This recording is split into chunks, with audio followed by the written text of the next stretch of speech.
BJP के पास चलते हैं। प्रतुल शाहदेव जी हमारे साथ हैं। प्रतुल शाहदेव जी, चिट्ठी तो हमने पढ़ा दी, अक्षर साहब पढ़ा दी, उसके मायने समझा दिया, रघुवर दास जी ने लिखा है। बीजेपी एक डिमांड जरूर कर रही है कि देखिए कुछ ऐसा हो जिससे कि बाकियों को भी सबक मिल जाए कम से कम। देखिए विवेक जी, ये डिप्टी कमिश्नर लातेहार के जो बोल निकले हैं ये अनायास नहीं निकले हैं। पिछले 20 महीने में जिस तरीके से हेमंत सोरेन सरकार ने धर्म और भाषाई आधार पर ध्रुवीकरण किया हो, वो हिंदू फल दुकान लिखने पर मुकदमा कर जेल भेजने की बात हो, या श्री राम जन्मभूमि शिलान्यास के समय जिसने मिठाइयाँ बांटी थी उसको नौकरी से सस्पेंड करने की बात हो, या भोजपुरी भाषा को बलात्कार से जोड़ना और भोजपुरी और मगही बोलने वाले को डोमिनेटिंग कहना, ये पूरा जो ध्रुवीकरण का दौर चला ये अब ब्यूरोक्रेसी पर भी रिफ्लेक्ट कर रहा है।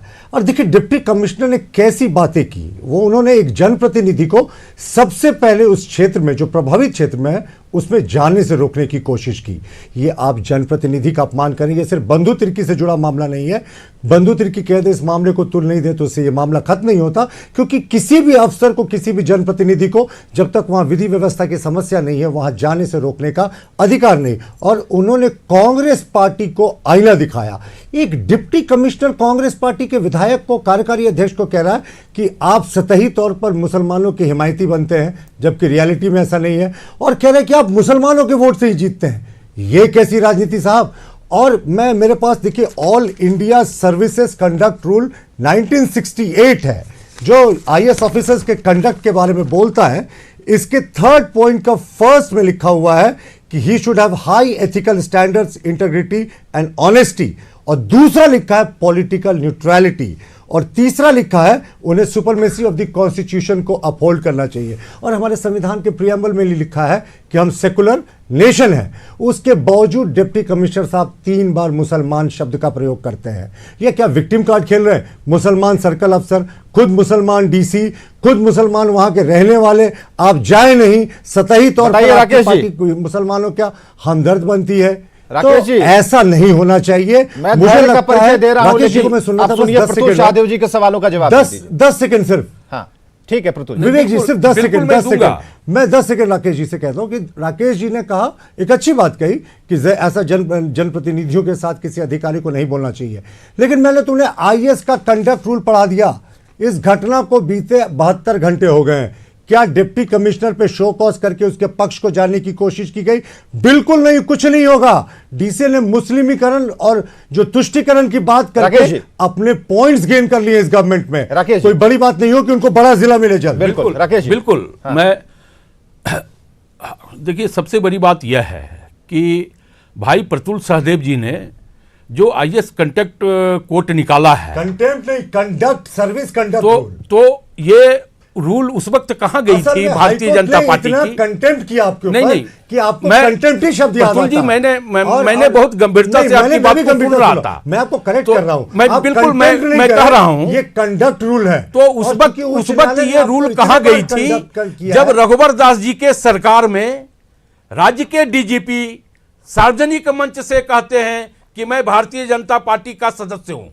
ये उन्होंने कभी नहीं कहा। उस वक्त ये रूल, ये आप दिखाएं कि बिल्कुल उन्होंने कहा। मैं वीडियो दे दूंगा आपको। नहीं राकेश जी वीडियो निकालिए, बिल्कुल इस बात को राकेश जी निकालिए जरा। वरिष्ठ पत्रकार हमारे साथ बैठे वैद्यनाथ मिश्र जी निकालना चाहिए था। मेरे वरिष्ठ पत्रकार हमारे साथ वैद्यनाथ मिश्र जी बैठे हुए, जरा उनसे बात करते हैं। एक मिनट रुकिए वैद्यनाथ मिश्र जी, वैद्यनाथ मिश्र जी, जनता पार्टी के पेट में दर्द इसलिए हो रहा है। ठीक है राकेश जी, एक मिनट रुकिए। तो वो मुस्लिम है, ठीक है, एक टिप्पणी तो बनता, एक टिप्पणी। वैद्यनाथ मिश्र जी हमारे साथ बैठे हैं। वैद्यनाथ जी, इस पूरे मसले को किस तौर पर आप देख रहे हैं? आईएएस होने के नाते 4-5 सवाल तो हमने दाग दिए, आप हमारे वरिष्ठ पत्रकार हैं और कई जिलाधिकारियों को और ऐसी चीजों को आपने देखा होगा।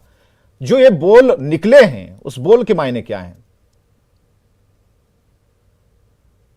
देखिए ऐसा है कि जिस समय ये ऑडियो जो भी वायरल हुआ और पब्लिक के बीच में आया, जी मैं नहीं कह सकता हूं कि वो सही है गलत है क्या है, मुझे नहीं मालूम है फैक्ट्स क्या है, ठीक है, लेकिन जो सच्चाई है और विधायक जी जिसको सही मान रहे हैं उसके बाद उस डीसी को अपने पद पर रहने का कोई अधिकार नहीं है और मुख्यमंत्री को और मुख्य सचिव को तत्काल उनको वहां से हटा करके उन्हें शोकॉज जारी किया जाना चाहिए था।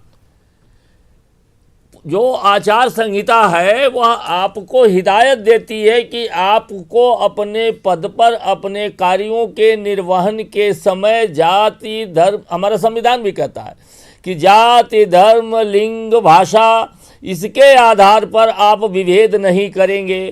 तो आपने वह जो शपथ ली है, वह जो प्रतिज्ञान आपने लिया है, उसका आपने उल्लंघन किया है, इसलिए आप डीसी के पद पर रहने के लायक नहीं हैं अबू इमरान साहब, पहली बात। लेकिन मुझे ऐसा लगता है कि यह सरकार कुछ करने नहीं जा रही है, क्योंकि इस सरकार को इसमें आनंद आ रहा है, क्योंकि बांटो और राज करो की नीति इस राज्य को ही समाप्त करके रख देगी। और ये बहुत पहले से चल रहा है, जब राज बना तब से ही ये बातें चल रही हैं।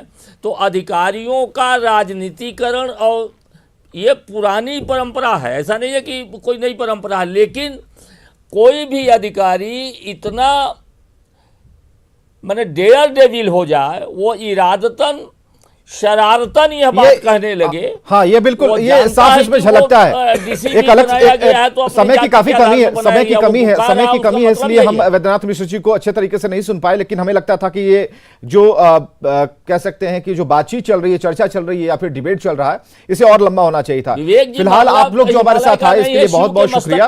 और एक बड़ा जो मुद्दा है इस बात को लेकर है कि क्या एक्शन होता है, कब तक एक्शन होता है, सरकार क्या इसके ऊपर एक्शन लेती है, औरों के लिए सीख प्रस्तुत करने के लिए सरकार क्या कहती है, या फिर जो अभी वैद्यनाथ मिश्र अपने अनुभवों के जरिए कह रहे थे या फिर प्रतुल शाहदेव कह रहे थे, दोनों की बातें मिलकर एक हो जाती हैं।